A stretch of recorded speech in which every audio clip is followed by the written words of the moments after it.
40 hours on the ground here in Washington. CBS 2's Tony Aiello continues our coverage here in D.C. He is here in the Brooklyn section of Washington. Tony.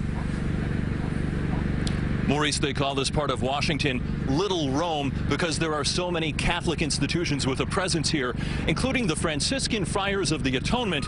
Many of you will know that they are headquartered in Putnam County, New York, but they have this beautiful monastery here in Washington, D.C. You can see the yellow and the white of the Vatican flag adorning the portico, the entrance to the monastery. That's a reflection of the excitement being felt across the capital city.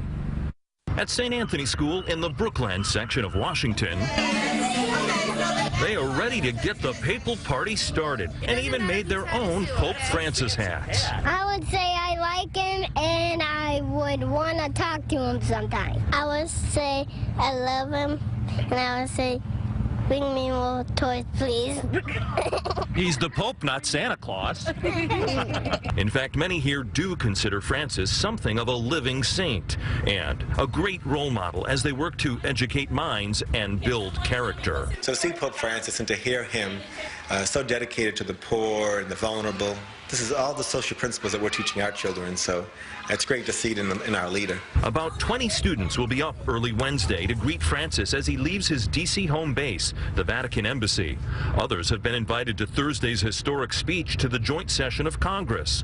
It'll be an interesting sight. The Pope flanked by Democrat Joe Biden on one side, Republican John Boehner on the other. The political rivals, both practicing Catholics. You have people from two different parties who are card-carrying, practicing Catholics who really believe that they want to follow the Pope and the Church's teaching. And I think in that way it shows that there are divisions, but at the same time something else can unite us that's over those divisions. And I believe that's the role that a Holy Father has in terms of bringing us together.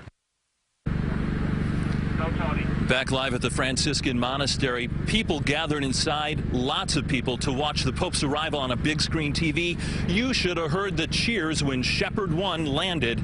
We'll bring you that story coming up tonight at 6. Live in Washington, D.C., Tony Aiello, CBS 2 News. Okay, Tony, thank you so much. Let's